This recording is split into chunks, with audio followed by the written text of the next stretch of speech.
Nesta quarta-feira, 17 de junho de 2020, com muita alegria, aceitei o convite da professora Daniela Barbosa Bezerra para bater um papo com ela no canal que ela edita, alimenta, mantém lá a partir de Fortaleza, no Ceará, chamado Vermelho Pimenta. E eu convido vocês a acessarem o canal dela, da professora Daniela, cujo nome quer dizer Justiça Divina, ou aquela que faz a Justiça Divina, Daniela. E acessem, deem lá os likes de vocês, ativem o sininho para receber as novidades. Ela faz muitas entrevistas edificantes, entrevistas analíticas, entrevistas que desvendam a nossa realidade, que é complexa, difícil, complicada. Aqui, complexo e complicado para mim são duas coisas diferentes. E são entrevistas e bate-papos educativos, né, que vale a pena a gente assistir. Então, deem likes lá também no canal dela, comentem no canal, aqui embaixo do bate-papo que nós tivemos, alguns comentários, inclusive de uma amiga minha, da minha comadre Rafinha Lourdes Duarte, que foi irmã religiosa, tem uma história de vida muito bonita, ela comentou aqui no canal da professora Daniela. Então acessem lá e deem aqui também no nosso canal Cartas Proféticas os likes de vocês, ativem o sininho, se inscrevam no canal, compartilhem os nossos vídeos aqui e nos ajudem. Eu pedi licença para a professora Daniela para transportar o nosso bate-papo aqui também para o nosso canal Cartas Proféticas. Por isso que ele rodará aqui para vocês. Participem, por favor, assistam e comentem. Mas hoje a gente tem a honra, a alegria de conversar com Dom Orvandil, o arcebispo primaz da Igreja Católica Anglicana. Boa tarde. Saudações! Eu tenho a alegria de dar boa tarde para a querida professora Daniela, que também é Barbosa, como eu, Barbosa Bezerra. E é um prazer, né, participar do seu canal, professora Daniela, e trocarmos ideias, impressões, análises sobre a nossa conjuntura. Como a amiga disse, eu sou arcebispo primaz da Igreja Católica Anglicana, mas a nossa conversa não será sobre igreja, evidentemente, né? E também integro a direção do Congresso Nacional de Lutas contra o Neoliberalismo. Aí eu integro uma equipe grande, composta de gente muito competente, gente muito qualificada, gente de uma longa caminhada e também gente jovem que entra agora. E ali, então, eu exerço o papel esse de relações com a sociedade, com os movimentos sociais e tal, como presidente e tal. Então, estamos aqui à sua disposição, totalmente à sua disposição, professora Daniela. Com muito prazer em participar do seu canal. Um outro dia eu vou me vingar, vou convidá-la a participar do meu, tá? Vou logo fazendo uma provocação, tá certo? Assim, as pessoas costumam dizer que Deus é brasileiro, né? Aí eu pergunto ao senhor, se Deus é brasileiro, por que o Satanás está na presidência da República? Gostei mais da segunda parte do que da primeira da pergunta, né? O Satanás. Só porque eu não estou nos achando aqui no canal para a gente ver quem participa. Estou com ele aberto aqui, mas o pessoal está... Ah, sim, achei aqui. Achei. Vamos abrir aqui para nós vermos o pessoal, né, que vai participar, que vai fazer perguntas. O pessoal está... Ah, sim, achei aqui. Deixa eu tirar o som aqui. Deixa eu tirar o som, senão vai dar reverb. Tá. Bom, professora Daniela, Professora Daniela, essa questão é muito séria e eu responderia essa questão do Brasil colocando dois patamares. A primeira, na verdade, Deus é Deus, né? Deus é cósmico, Deus é extracósmico, Deus está em toda parte. E ele. E se o Brasil está em crise porque Deus seja brasileiro e dormiu num determinado momento em que essa figura foi tomar banho no Rio Jordão, lá, se dizer, batizado, né, para sair de lá, emergir das águas como Jesus, como Messias, tudo não passa de uma farsa. Mas o problema ele se encontra em dois patamares e por detrás dos dois, um pano de fundo. Na verdade, nós vivemos uma grande crise, a crise do capital, que nós chamamos aqui no Congresso Nacional de Luta contra o Neoliberalismo de crise orgânica do capital. Na verdade, o sistema capitalista vem ruindo no mundo todo. E como ocorreu já aí nos anos 20 do século passado, em que essas crises sugeriram loucos, desvairados, messias, oportunistas, como ocorreu na Alemanha desenvolvida, na Alemanha dos filósofos, na Alemanha em que Hegel batia no peito e dizia, assim como o espírito da razão se encarnou na Grécia, depois se realizou na Itália, se realizou em Roma, se aperfeiçoou na Alemanha. Então, na Alemanha dos orgulhosos, dos competentes, dos intelectuais mais referenciais no mundo, surgiu uma peste, uma praga demoníaca chamada Adolfo Hitler, com o nazismo, que quase levou o mundo à destruição da espécie humana.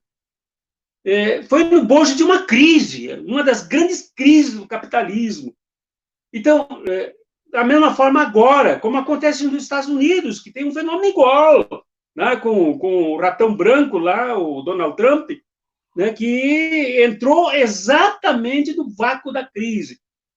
Logo a seguir, então, aqui no Brasil, né, com o mesmo sistema, com o mesmo processo fake news que elegeu Donald Trump, também aqui, elegeu entre aspas, né, que conduziu o Donald Trump lá com votos apenas no colégio eleitoral, ele perdeu popularmente no país, perdeu os votos no país, perdeu os votos populares, e num arranjo ele ganhou no colégio eleitoral. Portanto, né, o mesmo processo aconteceu no Brasil, né, subornando eleições, criando facadas fake news, né, com um candidato absolutamente medíocre, inculto, um fantoche, uma pessoa desprezível, uma pessoa pobre, sob todos os aspectos, menos em dinheiro, né, porque tirou bastante durante o tempo em que foi deputado federal, e com os filhos, com as rachadinhas e tudo mais, acumulou alguma coisa, mas do ponto de vista humano, uma pobreza, uma miséria total, né, foi conduzido como Messias à presidência da República. Então, o que eu quero justificar com o argumento de que a crise abre espaço para aventureiros. A crise traz à tona também a obscuridade nas mentes das pessoas que têm como único espaço a eleição. Esse é o problema. Como único espaço a eleição. Né? Quer dizer, o nosso povo, o povo brasileiro, foi despido, foi despojado completamente da consciência política, virou uma massa de consumidores durante os governos possíveis de Lula e de Dilma, com programas sociais possíveis, como dizem alguns pensadores aqui no Brasil, e um deles eu entrevistarei no meu canal, foi pouco que obtivemos com Lula e com Dilma, mas foi o possível, e já se trouxe uma respiração grande para o nosso povo, que virou consumidor e se despiu da sua capacidade política, da sua capacidade crítica, analítica, o seu espírito cidadão. E aí veio a crise, deram o golpe em 2006, pegaram todo mundo de surpresa, o povo desmobilizado, deram o golpe, fizeram a festa, foram para casa, e depois trouxeram esse adorador de torturadores, esse homem que disse claramente na noite do voto do golpe, que adorava e se ajoelhava diante de um sanguinário, de um bandido, por cujas mãos quase passei, aliás, que é o brilhante Ustra, né? Este foi o eleito presidente. Então, é na crise. Né? O senhor acha? Ele não enganou ninguém, ele sempre mostrou essa faceta. Ele só enganou as massas que não estavam, digamos assim, instrumentalizadas em ferramenta de análise. Estavam no escuro. Massas que se beneficiaram, inclusive, dos programas sociais. Muitos desses setores chamados de classe média, que no fundo, não existe a classe média, né? O que existe é um setor da classe trabalhadora um pouco mais aquinhoado, pouco mais assalariado, mas não tem nada de classe média. Classe média não existe economicamente, né? Continuam sendo trabalhadores que se guindaram para a direita, se deixaram levar, se deixaram arrastar, e aí, então, nesse processo crítico de desmobilização popular e nacional, entrou o aventureiro. É assim que eu analiso essa questão do Satã ter entrado aí, e como é uma pessoa que vem a serviço, ele está a serviço de alguém, ele está a serviço do mercado, o mercado já se mostra agora arrependido, né? A própria revista Valor já disse que se enganou, ora se enganou. O mercado deu golpe. O mercado colocou o vampirão Michel Temer como presidente, né? Um sujeito... E dará novamente, se tiver oportunidade. Exatamente. Então, por isso que nós aqui olha, o pessoal está saudando aqui, viu? Por isso que nós aqui do Congresso, nós não elegemos ou não privilegiamos as eleições como o caminho mais nobre da luta política. É preciso algo mais profundo. É preciso organizar o povo. É preciso uma mobilização que já passa agora por chamadas torcidas, mas uma mobilização que seja muito mais do que torcida. O povo não pode servir de arquibancada, né? De torcida apenas. O senhor acha que faltou isso? Organizar essas massas? Faltou sim. Faltou. E não sou só eu que acho. Há setores do PT hoje que concordam com essa análise, né?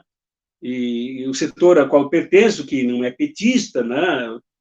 Apoiamos os governos Lula e Dilma, apoiamos a Dilma, resistimos ao lado dela, mas não somos petistas. Mas dentro do PT há correntes que concordam com essa análise de que o povo foi abandonado. Vejamos como isso aconteceu. Os melhores quadros das bases, né, até das comunidades eclesiais de base mesmo, das igrejas, que não só da Igreja Católica Romana, mas de várias igrejas, os melhores quadros foram guindados para os governos municipais, os governos estaduais e o governo federal. E o povo ficou sem os quadros dirigentes. E não há mobilização sem quadro dirigente. Vejam que uma organização, uma mobilização popular, ela não pode prescindir dos quadros dirigentes, que são quadros altamente qualificados em dois aspectos. O aspecto teórico, é preciso constantemente reforçar as fontes teóricas, as noções teóricas, a capacidade de interpretação teórica da realidade, que não se faz com analfabetismo político, não se faz com achismo, não se faz com cotoveladas, não se faz com reza-reza, não se faz com oração, se faz com interpretação científica. E para isso é preciso os quadros qualificados teoricamente. Segundo, os quadros são quadros dirigentes, que dirigem o povo. O povo, aliás, como diz o Evangelho, já domingo passado, né? O povo, quando Mateus conta que Jesus viu o povo na situação que estava, no tempo dele, e disse que Jesus teve compaixão porque o povo vivia como quem como ovelha sem pastor, isto é, sem direção. Os quadros precisam dar direção. E se não há quadros, que direção tem a massa? Que direção tem o povo? Os sindicatos viraram órgãos, né, e eu não estou fazendo críticas aqui a ninguém, eu estou apenas fazendo uma análise sincera, aberta à crítica, aberta a reparos. Não sou o dono da verdade. Mas os sindicatos viraram órgãos de negociação patronal. Né? Apenas passaram a negociar nos períodos de negociação. Tanto é que na hora, no pega mesmo, que as centrais sindicais, sindicatos, de cima para baixo, tentaram mobilizar o povo, não conseguiram mais. Não conseguiram greve de um dia, de uma hora, de um período. Não conseguiram mais, porque o povo não o reconheceu mais quem vinha de cima. Dos sindicatos e das centrais sindicais. Foi isso que aconteceu, minha querida professora, na minha avaliação, na minha humilde avaliação, né? Então, Deus não abandonou esse povo. O povo se sentiu abandonado por dirigentes, pela social-democracia, né? Que nós nunca tivemos socialismo do Brasil. Né? O pessoal aí do gado, né? O pessoal aí da boiada, chama todo mundo, até os ministros do Supremo Tribunal Federal. Ontem eu via o Gilmar Mendes e dizia, olha, ele é comunista, ele é comunista. A boiada acha que ele é comunista. Um dos maiores ruralistas, proprietários de gado e de escravos no Mato Grosso, é comunista. Que barbaridade. Então, desde que eu era criança, eu ouvia falar desse sujeito. Nós nunca tivemos nem perto disso, nós tivemos uma social-democracia no Brasil como uma tentativa de fazer um Estado benevolente, um Estado que ajudasse as pessoas. Né? Imagina, hoje nós não temos um Estado, por isso que nós morremos de coronavírus, as pessoas estão morrendo aos borbotões de coronavírus, inclusive com subnotificações. Há muito mais mortes do que essas oficialmente notificadas, porque nós não temos Estado. Né? O Estado não tem que ser substituto divino, mas o Estado tem que cumprir o seu papel. Agora, para cumprir o seu papel, os dirigentes do Estado têm que ser pessoas que compreendam o Estado como abrangência social, econômica. Bom, então, eu acho que dá para entrar mais aí, mas eu vou deixar aqui um pouquinho. Não vou ficar dominando todo o tempo agora. Em relação aos dirigentes da igreja, a gente viu há pouco tempo, não me lembro qual foi o padre agora, mas um desses, o padre Reginaldo Manzotti, se eu não me engano, que estava barganhando junto ao governo, né? Barganhando espaço, barganhando dinheiro para dar espaço ao governo federal. Como é que o senhor vê esses religiosos? Porque, afinal de contas, esse povo está na mídia, né? E está arrastando muita gente. Há muito tempo que estão na mídia, há muito tempo que estão nas TV abertas, né? E isso foi colocado tem uns 15 dias, se eu não me engano, uns 20 dias, talvez. Como é que o senhor enxerga essas pessoas? Eu gravei um vídeo que está no meu canal, causou aqui no YouTube, canal Cartas Proféticas, causou um barulho. Até o próprio YouTube não monetizou totalmente o vídeo, né? E obrigado aí pela propaganda.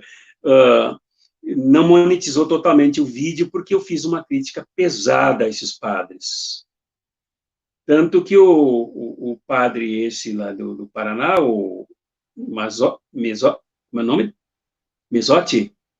É o Reginaldo Manzotti, né, parece? Reginaldo Manzotti, e também vários outros, um deles aqui de Goiás, da Associação Pai Eterno, realmente fizeram um papelão, uma vergonha, barganhando com o fascismo, para dar apoio. Presidente, né? Como é que já chama o sujeito de presidente? Né? Coisa que eu não posso fazer, professor. Eu não posso chamar de Bolsonaro de presidente. Como é que eu vou chamar?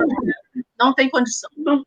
Não tem. Como é que eu vou chamar de presidente alguém que, sim, só pelo fato de ser diplomado pelo TSE, de ser diplomado pelo Congresso Nacional, e de ter tomado posse, tenha suficiente status político para ser presidente, quando, na verdade, em tudo mais ele não é presidente, não posso chamar, não posso. Então, o padre, eu disse claramente, o padre Manzotti, que ele é um barganhador, é um negociante, é um picareta que não está longe das chamadas igrejas que eu chamo de neopicaretas, não é neopentecostais, neopicaretas, né? Que fazem das suas igrejas, aliás, a CNBB soltou uma nota logo a seguir, né? Contradizendo esta postura desses padres, dizendo que a CNBB não faz negociações, que a CNBB não negocia, que as relações da CNBB são institucionais. E que, dando a entender que essas rádios, essas redes usadas pelo padre Manzotti e por outros, agradeço aqui o amigo Américo Fortal por ter lembrado o nome dele, essas redes são redes particulares, são deles.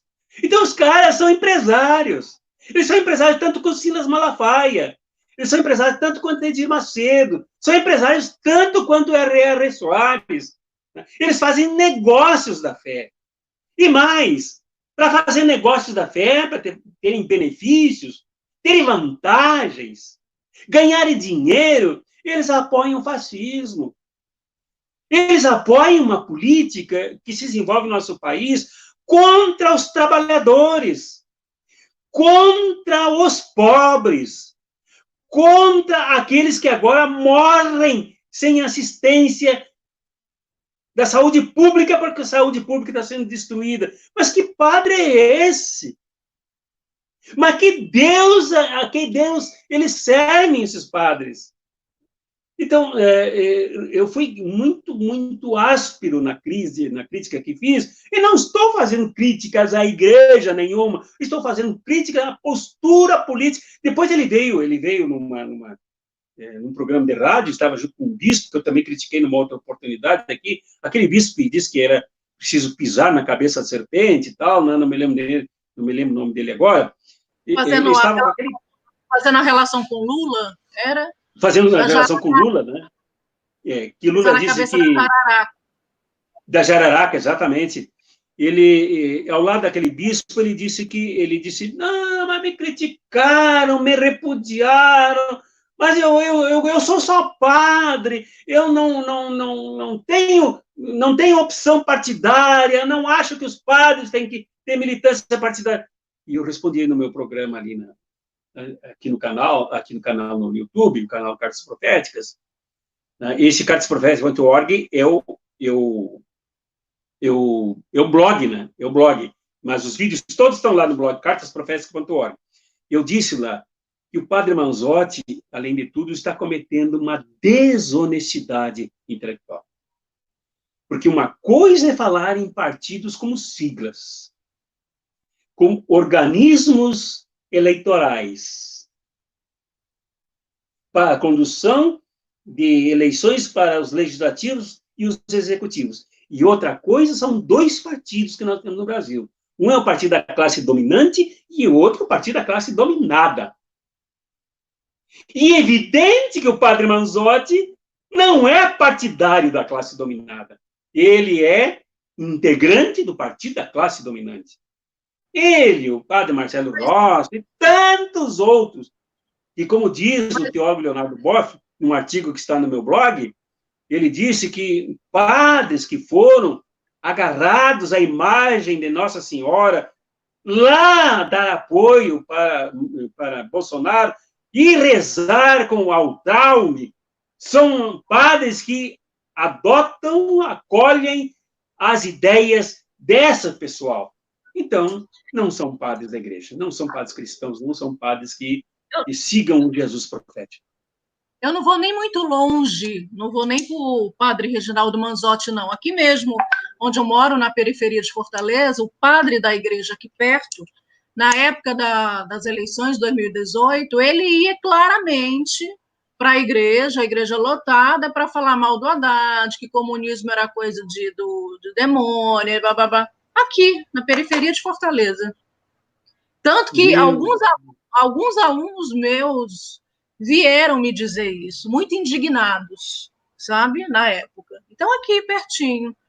Então, assim, mesmo dentro da periferia, né, esses padres continuam a fazer, alguns padres, obviamente, né, continuam a fazer esse tipo de discurso contra aqueles que tendem a dar um pouco de luz a essas pessoas, né? Uhum. Mas veja bem, aí nós temos que desmascarar alguns problemas, professora Daniela. Uma delas, quando um padre usa a tribuna, usa o púlpito da igreja, aquela aparelhagem de som que entra nos intestinos das pessoas, para não dizer na alma das pessoas, dizer que Haddad é comunista, cara, quando ele mesmo disse, quando numa entrevista coletiva apresentou o programa de governo dele, ele disse: esse é um programa de um governo social-democrata. Ora, se o cara diz que Haddad é comunista, de duas uma, e qualquer uma dessas duas, e as duas, são criminosos. Não são dignas de um padre. Uma, ou o cara é ignorante, que não sabe o que é social-democracia e o que é comunismo. Aliás, comunismo não tem parte nenhuma no mundo. Nós nunca chegamos ao comunismo. O único comunismo ao qual a humanidade já chegou foi há mais de 4 milhões de anos, comunismo primitivo. Mas o comunismo propugnado por Marx, realizado por Fidel Castro, realizado não, perseguido, buscado por Fidel Castro, Che Guevara e tal, não existe. O que existe é socialismo científico. E Haddad não está nem próximo disso. Haddad é social-democrata. Então, se um padre chama Haddad de comunista, ou ele é ignorante, se é ignorante, não deveria falar, deveria estudar antes, deveria ler, deveria falar conosco, se entrevistar conosco, nos perguntar, deveria ser mais humilde. E não sair a falar coisas que só servem para o que serviu, para fake news, para golpe. Segundo, ou ele é de má fé. Se sabe e diz o que não é de má fé. E as pessoas de má fé fazem o mal, servem ao demônio, não servem aquilo que um sacerdote deveria servir.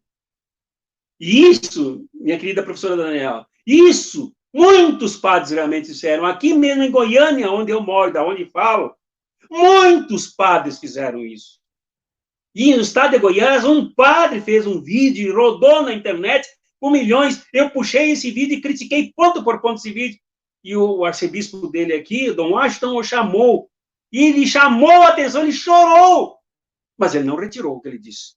Em apoio, ele disse claramente, eu apoio Bolsonaro contra Dilma, contra Lula, contra Haddad, contra o comunismo também. Então, muitos padres fizeram essa barbaridade. Mentir ou praticar a má-fé. Mas e pastores? E líderes espíritas? Vamos ver o Divaldo Franco que fez, cara. O cara parece ser uma sumidade, parece ser assim uma enciclopédia ambulante, vomitante, que vomita conceitos e textos que eu nem sei bem se ele sabe o que é isso. Um adorador da besta.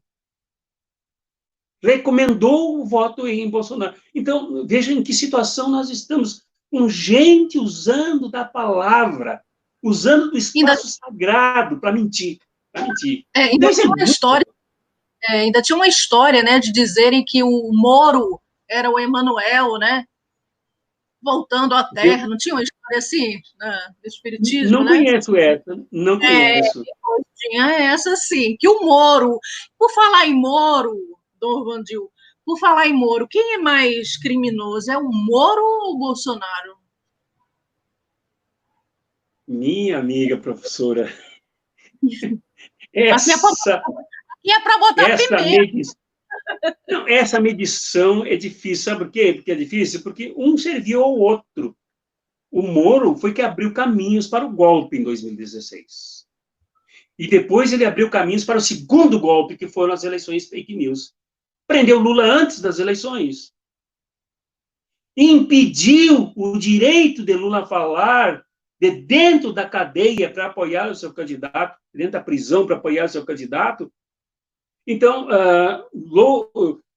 Moro está ligadíssimo a Bolsonaro, é tão criminoso, é tão fundamentalista, é tão fascista, e eu diria que é tão quanto, porque ele, além de tudo, é traidor da pátria.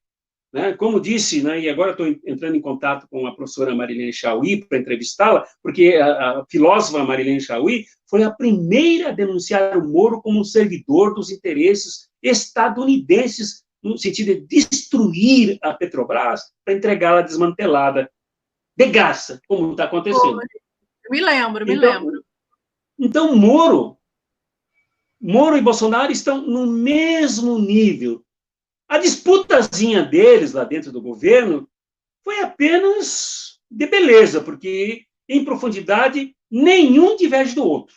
Os dois estão no mesmo barco golpista da tragédia contra a nação e contra o povo brasileiro.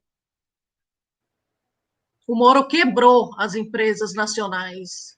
Tem milhões de desempregados aí no país por conta das maldades dele. Né? O Moro desempregou cerca de 53 mil dos melhores engenheiros e milhões de trabalhadores de mão de obra altamente qualificada. Além de destruir empresas nacionais que concorriam mundialmente com o imperialismo, disputavam espaço com as melhores empresas e estavam vencendo. Por exemplo, no Iraque, que foi destruído pela guerra imperialista, Aldebrecht estava lá para reconstruir o Iraque e o Jorge, o ex-presidente lá antes do Bush, o Bush, né? O Bush que botou a família dele toda lá, uma empresa dele, está ganhando horrores de dólares, milhões de dólares, né? Começou a criar problemas para destruir a Odebrecht. E aqui é preciso distinguir uma coisa. Né? Aí a presidenta Dilma tem razão, né? que não deveriam punir os corruptos das empresas, destruindo as empresas. Podia muito bem ter punido os corruptos das empresas. Existe corrupção, sim, nas empresas. É da ordem do capitalismo ser corrupto, é da ordem, mas não destruir as empresas, como, por exemplo, o grande cientista brasileiro, o almirante Otton, que foi preso, condenado por nada, nenhuma prova contra ele. O homem que construiu o maior navio nuclear do mundo para a defesa nacional, defesa do país, foi preso, tentou suicídio, porque não aguentava mais a vergonha de prenderem um homem que só serviu à pátria. Então, o Sérgio Moro é milhares de vezes criminoso, traidor da pátria, que está aí para servir a um propósito. E o objetivo agora, mancomunado com a Globo, é ser candidato em 2022 e completar o golpe que ele veio realizar a favor dos interesses dos grandes oligopólios, dos grandes blocos econômicos da área do petróleo, da área da indústria armamentista, indústria farmacêutica, enfim, né? O Moro e Bolsonaro, além de tudo, os dois são subinteligentes, são iguais. Fora isso, os dois defendem os interesses antinacionais. Os dois disputam beleza. Eles não têm disputa política de interesse do Brasil. Eles disputam um com o outro. Eles brigam um com o outro. Olha, estavam brigando lá por causa da Polícia Federal. Olha só. Aparentemente, estavam brigando por causa da Polícia Federal. Então, os dois, professora Daniela, para mim, estão na mesma condição. Não há o que medir, um é maior e o outro menor. Os dois causam tremendos danos à pátria brasileira e ao povo brasileiro. Dom Vandil, o senhor acha que vai acontecer o impeachment do Bolsonaro? Aí eu diria, desculpa, vou tomar um pouco d'água aqui para aguar a garganta. Eu diria aí duas coisas, professora.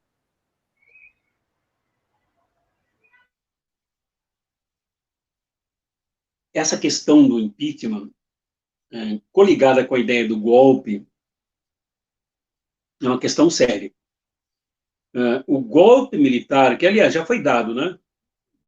Tem um militar, dos piores deles, na presidência, e depois vários deles empijamados, ligados umbilicalmente à ditadura militar, estão no governo. Nós avaliamos que já houve o golpe militar, eles estão no governo, mas o fechamento do país, o fechamento da democracia, é uma probabilidade.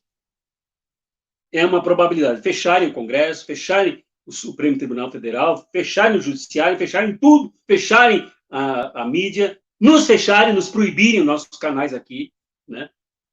Destruírem as universidades públicas, destruírem o pensamento inteligente, crítico nacional. Né? Essa é a intenção deles, essa probabilidade existe. Mas o senhor acha que os militares estão nessa empreitada junto com eles? O senhor acha que ele tem respaldo junto aos militares? Aí nós temos 2 ou 3 tipos de militares hoje. Um deles é esse grupo que está com Bolsonaro, né, que é um grupo patriótico, um grupo saudoso da ditadura. É um grupo que tem como ídolo Augusto Pinochet, Rafael Videla, o ditador da Argentina, e outros criminosos de guerra que lá, nesses países, foram condenados. Aqui não. São militares, como, por exemplo, o general Augusto Heleno, genocidas. Né? Ele esteve no Haiti, ele matou 64 pobres, sem direito à defesa, né? Sem arma, sem nada. Né? Então, tem uma índole genocida, assassina, de fato, racista, antipobre, anticlasse trabalhadora, preconceituosa, vem comunismo em tudo. Os comunistas não veem comunismo em lugar nenhum, eles vêm. Então, então temos esse setor de militares aí, que é o mais apodrecido, que desonram qualquer ideia de militar patriótico. Outro grupo de militares, esse primeiro grupo que eu falei, hoje está com aquele clube militar nas mãos, que já esteve nas mãos de gente boa, militares bons, hoje está nas mãos deles. E o outro grupo de militares é um grupo de militares patrióticos, desenvolvimentistas, que têm interesse no desenvolvimento nacional, com autonomia nacional, com investimento nacional, com controle nacional do desenvolvimento do país, mas eles estão calados. Esses caras estão amedrontados. Esses caras estão sumidos, esses caras não aparecem. Se eles não aparecem, eles se omitem, sendo bons, eles se tornam maus. Como dizia Luther King, né? Não me impressionam com os maus, eu me impressiono com o silêncio dos bons. Então, se eles são bons e estão em silêncio, eles dão espaço para os maus. E um outro setor de militares é um setor de militares bem avançado, progressistas mesmos, que vão na linha da tradição de Luiz Carlos Prestes, que vão na linha de outros grandes militares, que inclusive foram afastados e até assassinados pela ditadura militar, que estão completamente tolhidos. Esses estão com as mãos amarradas, esses estão com a boca fechada, eles não têm espaço para se expressar. Né? Talvez a única alternativa deles é romper com tudo e passar para o lado do povo. Mas aí tem as famílias deles que dizem, mas daí, como é que nós vamos ficar sem soldo, sem salário, sem sem previdência, sem nada. Né? Então, é uma angústia, é uma coisa séria. E o golpe militar que poderia recrudescer, realmente acontecer, vem por parte desse primeiro grupo que eu falei, esse grupo que está ali ao redor de Bolsonaro, né? Que eu também tenho críticas muito fortes em relação a eles, e artigos também, tem artigos do Dr. Roberto Bueno, que é professor da Universidade Nacional de Brasília, é professor da Universidade Federal de Uberlândia, é pós-doutor em filosofia do direito, e ele tem feito críticas e investigações sérias, né, com artigos que estão no meu blog também, cartasproféticas.org, né, sobre a situação desses militares. Esses militares são impatrióticos, eles são perigosos, eles são surdos, eles são cegos para o Brasil, eles têm medo de Lula, eles não querem nem ouvir falar em Dilma, eles foram indisciplinados quando Dilma era presidenta da República. Tanto é que o seu Vilas Boas, que é um desses abutres que está ali, se deteriorando e deteriorando o ambiente todo, né, tentou dizer e mentir pela sua conta no Twitter que Dilma ameaçou e os consultou sobre um golpe militar. Dilma veio a público e disse, mas comigo ninguém falou. Com quem que vocês falam? Quem que falou com vocês? Diga quem é, porque para mim, que era a chefe das Forças Armadas, comandante em chefe das Forças Armadas, para mim ninguém disse isso. Então houve traição ou está vendo mentira agora. Então o seu Vilas Boas, além de um golpista, juntamente com todos os militares que estão ao redor dele, é mentiroso. Né? Eles se dão muito a esse tom da mentira, né? De distorcer os fatos, porque eles têm medo de Lula, eles têm medo de Dilma, eles têm medo do povo, eles têm medo da organização da classe trabalhadora, eles estão tremendo de medo do que possa acontecer no pós-pandemia, com o povo que vai se levantar, porque o povo está num ponto de saturação, de esgotamento, de perda de paciência, elevadíssimo. E a única coisa que nesse momento ainda trava essa mobilização, que tem que ser organizada, tem que ser mobilizada, tem que ser dirigida para dar bons resultados e avançarmos, é a pandemia. Somente isso está amarrando, porque o povo vai para as ruas e já está dando sinais e já há manifestações muito fortes nesse sentido. E eles estão aproveitando, né, esse momento de pandemia que as pessoas estão em casa para pintar e bordarem, né? Agora, Dom Wandir, deixa eu te perguntar outra coisa. Que escolas militares, que nível de escola militares são essas, hein? Que forma tanta gente baixo nível, hein? A começar pelo próprio Bolsonaro, né? Começar por ele próprio. Porque eu não acredito que um sujeito daquele tenha passado naquelas provas, naqueles testes militares, aquelas coisas, para entrar numa escola militar. Não é possível isso. E por falar nisso, esse pensador que eu falei, o Roberto Bueno, ele questiona essa formação. Mas aí nós temos que distinguir duas coisas. Uma é Bolsonaro e a outra é a escola de formação. Bolsonaro foi extremamente medíocre. Sempre foi um aluno... E aí nós somos professores, nós sabemos o que é isso, né, professora Daniela? O Bolsonaro sempre foi um aluno nota mínima. O boletim de notas do Bolsonaro é um boletim comunista, todo vermelho. Todo com notas vermelhas. O Bolsonaro é absolutamente medíocre. E o único livro que ele mencionou que leu, e que muito provavelmente não tenha lido até a metade, é a biografia do assassino lá do Brilhante Ustra. Brilhante Ustra. É o único que ele leu. Ele nunca leu absolutamente nada. Aliás, ele foi expulso das Forças Armadas.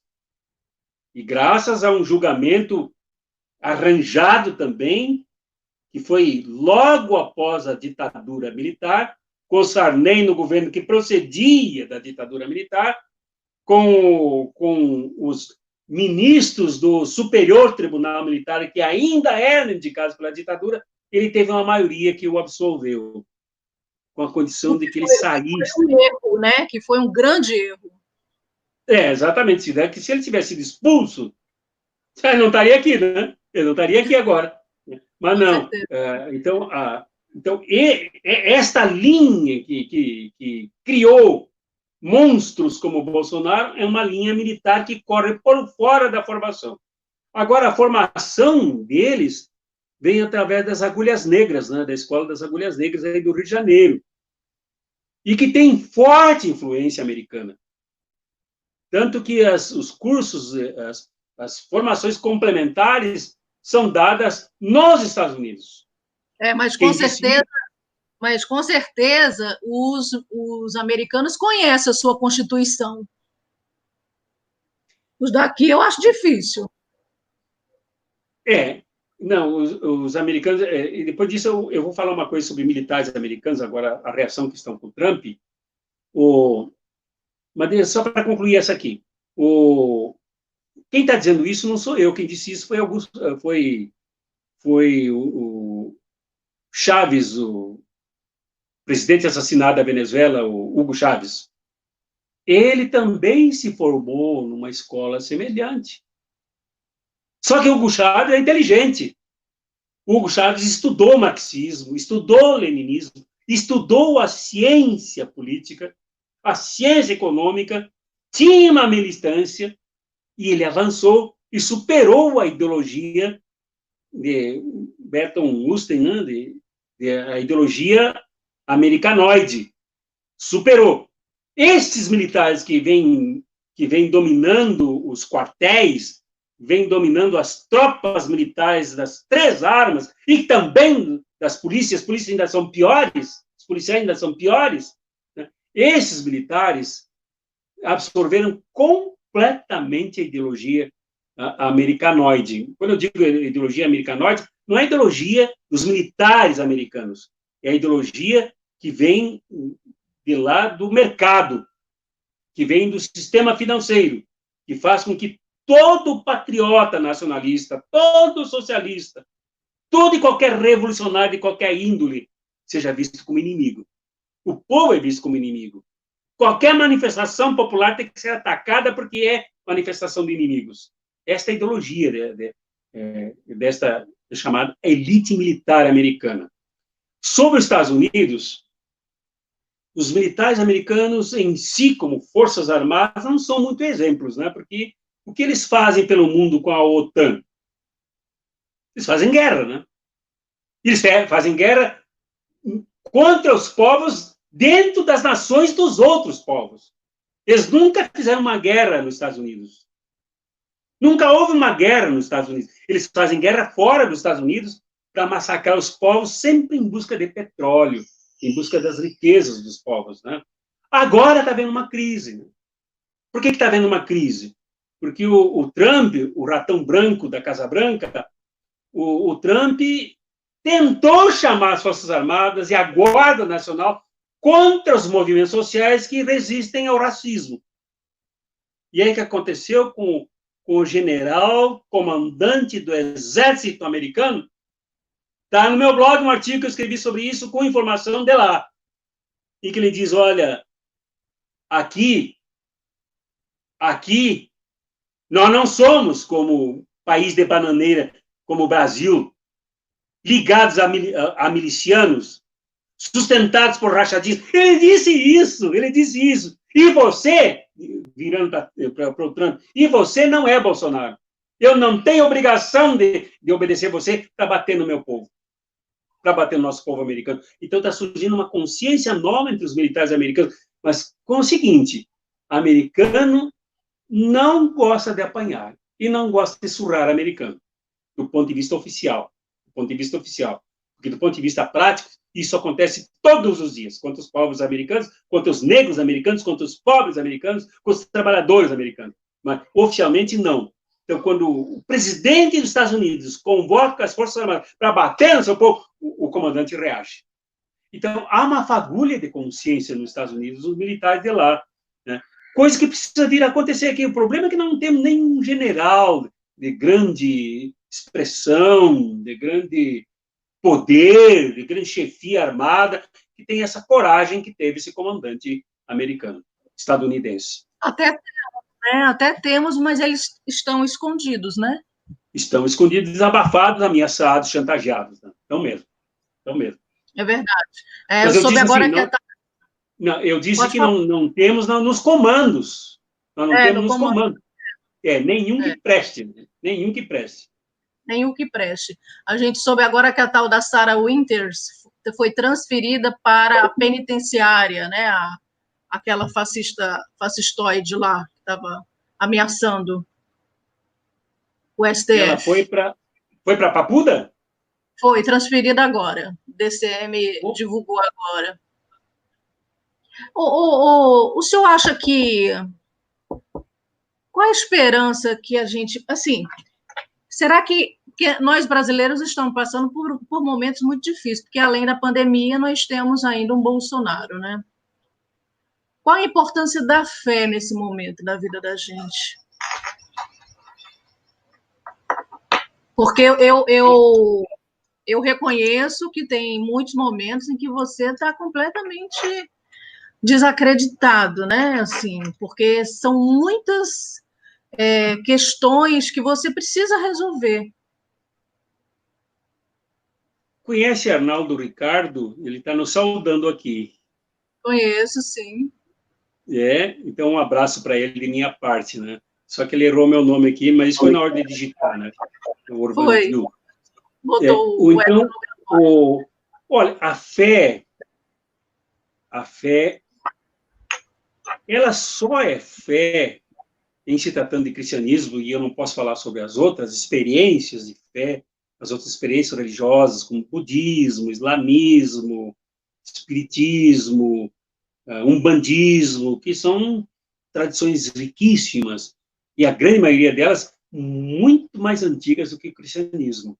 A grande maioria delas, como o islamismo, como o judaísmo, há judeus bacanas, sérios. Né? Então, eu não posso falar sobre essas fés, mas do ponto de vista cristão, obrigado, Arnaldo, não sei se ele é professor, Arnaldo Ricardo, obrigado pela correção do meu nome ali, ele corrigiu, foi muito gentil. Não fiz uma crítica antes, eu só disse que estava faltando um A ali.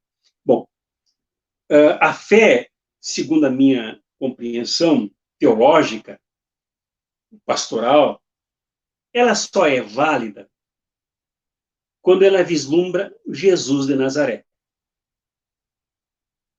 E quem é Jesus de Nazaré? Para dizer quem é Jesus de Nazaré, nós precisamos dizer com quem ele andava. Com quem andava Jesus? Com os sumos sacerdotes? Com os sacerdotes do templo? Com as elites farisaicas? Com Pilatos? A mulher de Pilatos, a Cláudia, gostava dele, mas era uma admiração que ela tinha por ser inteligente. O Herodes? César?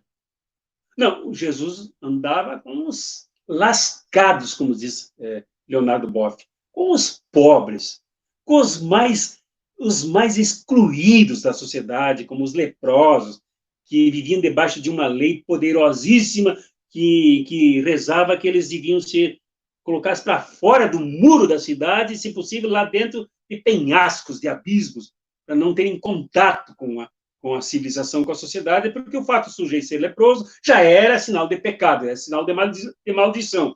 Então, os amaldiçoados não tinham que se juntar com os abençoados. Né? Jesus foi para lá, para o meio deles. Jesus se juntou com eles. Jesus se misturou às mulheres. Jesus defendeu as mulheres. Jesus desmascarou os que apedrejavam as mulheres. Né? Por suas orientações, por suas opções, por suas necessidades.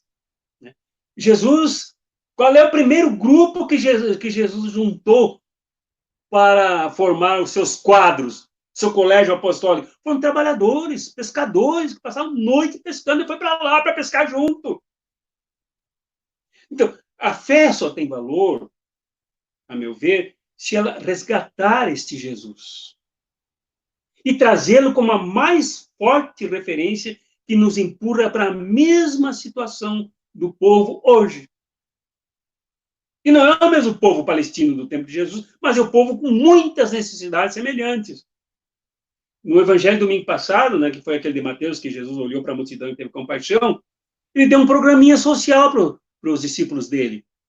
Entre um dos itens do programa social dele era, né, expulsai os demônios. Aí a gente vai ver lá no original grego do Evangelho o que é demônio. Lá está escrito daimonium. E daimonium quer dizer divisão interna das pessoas. E divisão interna se aproxima de um outro conceito que se chama alienação. Então, expulsai a alienação das pessoas, porque nada mais desumano do que a alienação.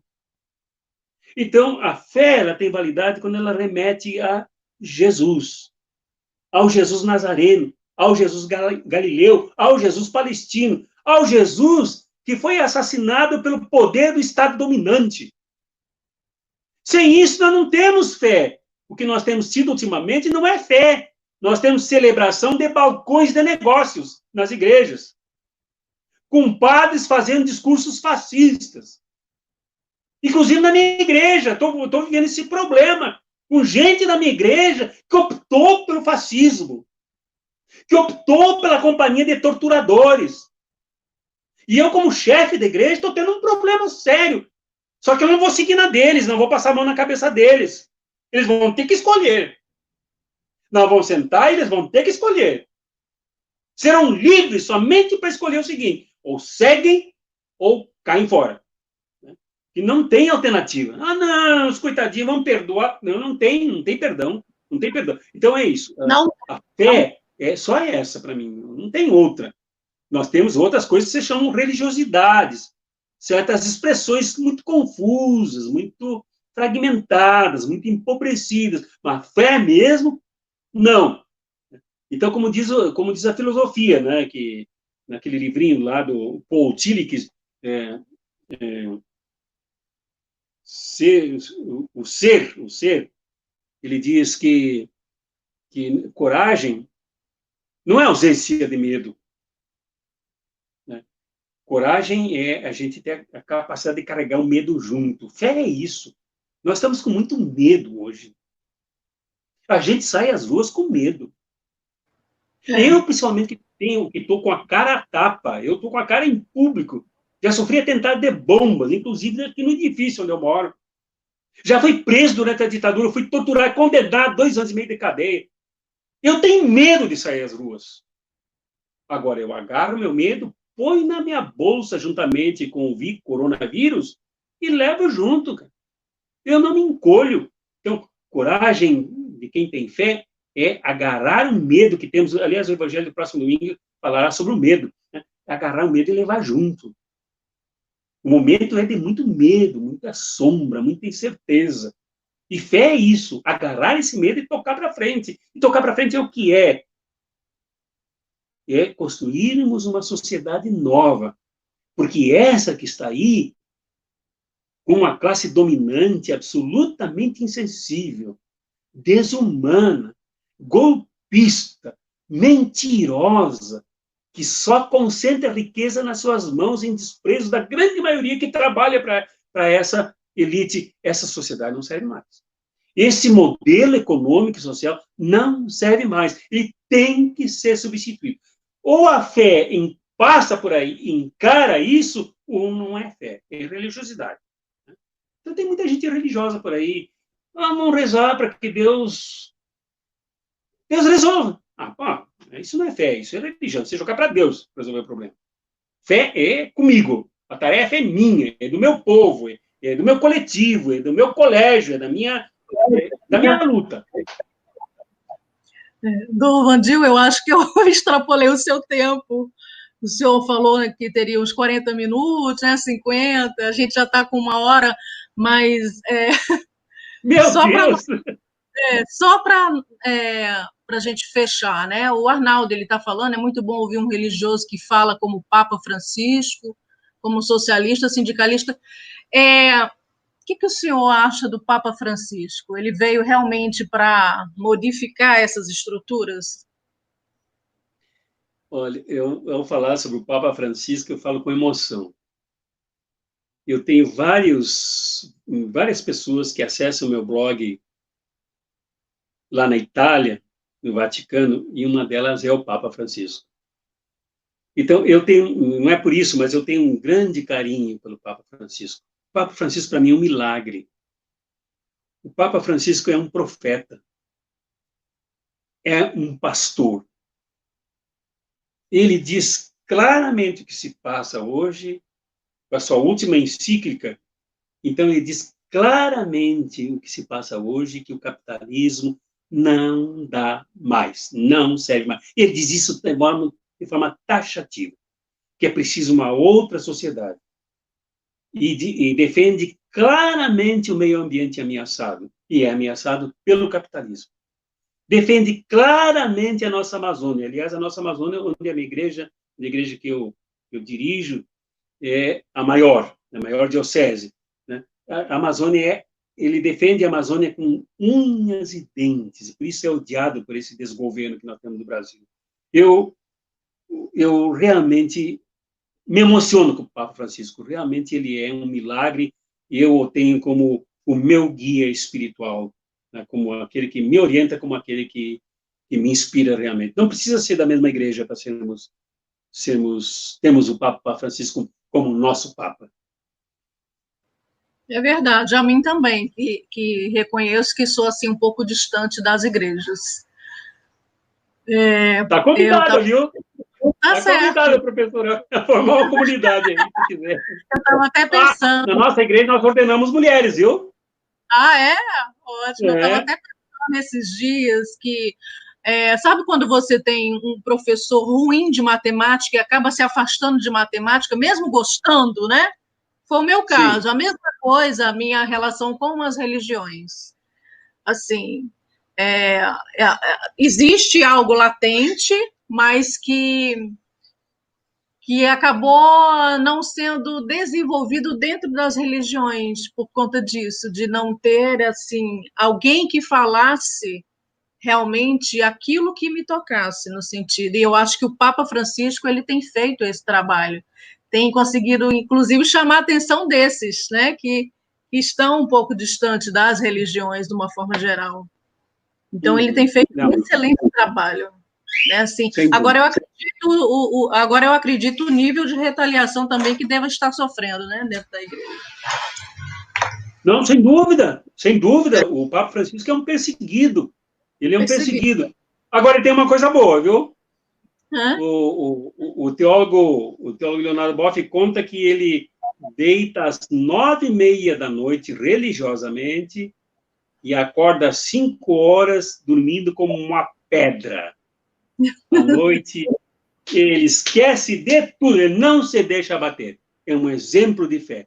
Que fé é isso? Não adianta eu me abater por aquilo que eu não posso resolver. Agora, aquilo que eu posso, que é do meu compromisso, eu tenho que fazer. Mas, além disso, não há o que fazer. E o Papa Francisco deita e dorme. Que ótimo, né? Dom Dio, eu gostaria só de passar aqui rapidamente pelas pessoas que estão aqui, dar um alô para elas. Cristiane Fidelis, amiga de infância, está lá no Rio.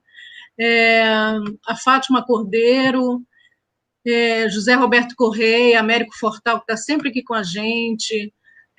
O José Roberto Correia, seja bem-vindo. Deixa eu ver quem mais. O Arnaldo Ricardo também. O Arnaldo Ricardo foi quem fez nossa ponte, viu? Ele! Um abraço para ele também. Ele é. Pois é, eu gostaria muito de agradecer ao senhor por ter disponibilizado 1 hora do seu tempo preciosíssimo para conversar com a gente nesse canal que tem poucas pessoas ainda, mas são selecionadíssimas as pessoas. Os ouvintes daqui são pessoas bem selecionadas. E gostaria também de falar que tanto o Dom Orvandio como eu, Daniele Bezerra, nós temos uma coluna no portal 247. Por gentileza, acessem, por gentileza, nos leiam, né? Porque é importante esse feedback para a gente, para Para a gente que escreve, o feedback é de extrema importância.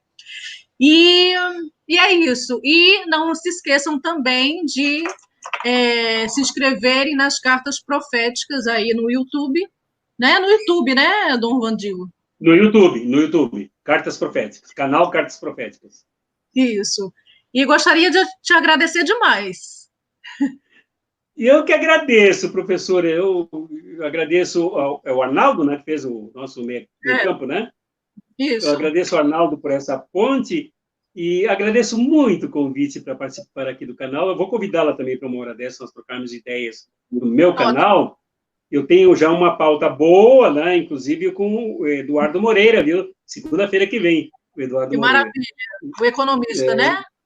Ele é uma grande força. Então, eu agradeço muito o convite e espero que isso se forme em nós uma comunhão, se forme em nós uma amizade, se forme em nós uma constante troca de afetos, de impressões, de leituras, de contribuições sobre a compreensão da nossa realidade. Então, para mim foi um prazer, além de tudo, ainda ficar com a sua amizade, professora Daniela, a sua simpatia também. Pode contar com ela. Um grande beijo. Tchau, muito gente. Obrigado. Tchau. Até. Tchau. Muito obrigado à professora Daniela Barbosa Bezerra por me convidar. Já ficamos acertados que eu também vou convidá-la para um bate-papo aqui no canal Cartas Proféticas. Obrigado pela honra que me deu de ser seu entrevistado, de ser com quem ela bateu um papo. Abraços críticos e fraternos para cada um e cada uma de vocês.